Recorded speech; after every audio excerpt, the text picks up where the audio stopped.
पक्षातील गळती रोखण्यासाठी पवारांच्या राष्ट्रवादीकडून एकत्र येण्याचं वक्तव्य अद्याप एकत्र होण्याचा प्रस्ताव नाही। अजित पवारांचा साप्ताहिक बैठकीत सूतोवाच सूत्रांची माहिती। जयंत पाटलांच्या उपस्थितीत पवारांच्या राष्ट्रवादीची दुपारी बैठक। दोन्ही राष्ट्रवादी एकत्र येण्याच्या काही दिवसांपासून चर्चा सुरू। दोन्ही राष्ट्रवादी एकत्र येण्याच्या चर्चा फक्त माध्यमांमध्ये, माझ्यापर्यंत तरी अशी कोणतीही चर्चा नाही, अनिल देशमुखांचं वक्तव्य। दिल्लीत सीसीएसची 25 मिनिटं बैठक। सुरक्षेसंदर्भात आणि ऑपरेशन सिंदूरबाबत बैठकीत चर्चा। सुकून पाकच्या हद्दीत गेलेले बीएसएफचे जवान पीके साहू यांना पाकनं भारताकडे सोपवलं, तर भारतानंही पाकचा एक रेंजर त्यांना सोपवला। चांगल्या आणि वाईट काळात आम्ही नेहमीच पाक सोबत उभे राहू। तुर्कस्तानचे अध्यक्ष रेसेप तय्यप एर्दोगन यांचं ट्विट। तर पाठिंबा दिल्याबद्दल आभारी शहबाज शरीफची प्रतिक्रिया। पंतप्रधान मोदींच्या इशाऱ्यानंतर पाकिस्तान घाबरला, आम्ही दहशतवाद्यांसोबतचे सर्व संबंध तोडले, पाकच्या एका वृत्तवाहिनीला दिलेल्या मुलाखतीत ख्वाजा आसिफचं वक्तव्य। भारतीय लष्कराच्या ऑपरेशन सिंदूरमुळे पाकचं मोठं नुकसान। स्क्वॉड्रन लीडर उस्मान युसूफ, 4 एअरमॅनसह 50 जणांचा मृत्यू। पीएफची अनेक लढाऊ विमानं नष्ट झाल्याचीही माहिती। अमेरिकेनं यशस्वी मध्यस्थी करत भारत पाकमधला वाद मिटवला। वाद नको, आपण व्यापार करू, दोन्ही देशांच्या प्रमुखांना म्हणालो, ट्रम्प यांच्याकडून पुनरुच्चार। अरुणाचल प्रदेशात चीनच्या कुरघोड्या सुरूच। अनेक ठिकाणांचं चीनकडून नाव बदलण्यात आलं। चीनची कृती हास्यास्पद आणि अर्थहीन। अरुणाचल प्रदेश आमचा भाग होता, आहे आणि राहील, भारत सरकारकडून स्पष्ट।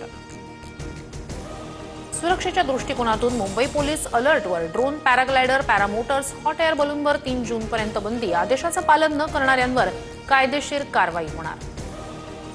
अमृतसरमधील शाळा 8 दिवसांनंतर पुन्हा सुरू। नेहमीपेक्षा कमी वेळेसाठी विद्यार्थ्यांचे वर्ग। तर राजस्थानच्या जैसलमेर शहरातील परिस्थिती पूर्वपदावर। दुकानं आणि शाळा आजपासून सुरू।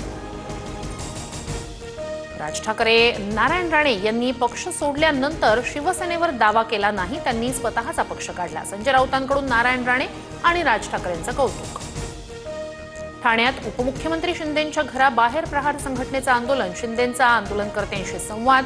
शेतकरी आणि दिव्यांगांच्या विविध मागण्यांसाठी प्रहार संघटना आक्रमक। ऑपरेशन सिंदूरच्या यशाच्या पार्श्वभूमीवर भाजपतर्फे देशभरात तिरंगा रॅलीचं आयोजन। ठाण्यातील तिरंगा रॅलीत उपमुख्यमंत्री शिंदे सहभागी। वसई विरारमध्ये बवियाचे माजी नगरसेवक सीताराम गुप्तांशी संबंधित 13 ठिकाणी ईडीची छापेमारी। सीताराम गुप्तांवर ईडीकडून मनी लॉन्ड्रिंगचा गुन्हा दाखल। अकोल्यातील 4 ते 5 सराफा दुकानांवर आयकर विभागाची धाड। नागपूर आणि संभाजीनगरच्या अधिकाऱ्यांकडून धाडसत्र। भूषण गवई 52वे सरन्यायाधीश। राष्ट्रपती मुर्मूंच्या उपस्थितीत भूषण गवईंचा शपथविधी सोहळा। मेट्रो 9च्या पहिल्या टप्प्याची आज चाचणी। मीरा भाईंदर आणि ठाण्यातील सर्वाधिक परिवहनाला नवी दिशा मिळणार।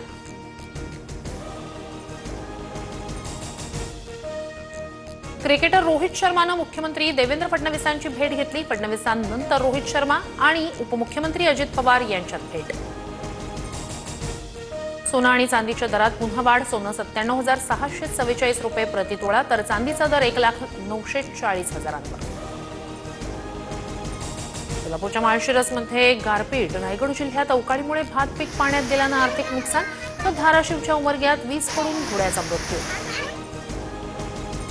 मुंबईत अनेक ठिकाणी वादळी वाऱ्यासह पाऊस। पुढील 2 दिवसही मुंबईत मध्यम स्वरूपाच्या पावसाचा अंदाज।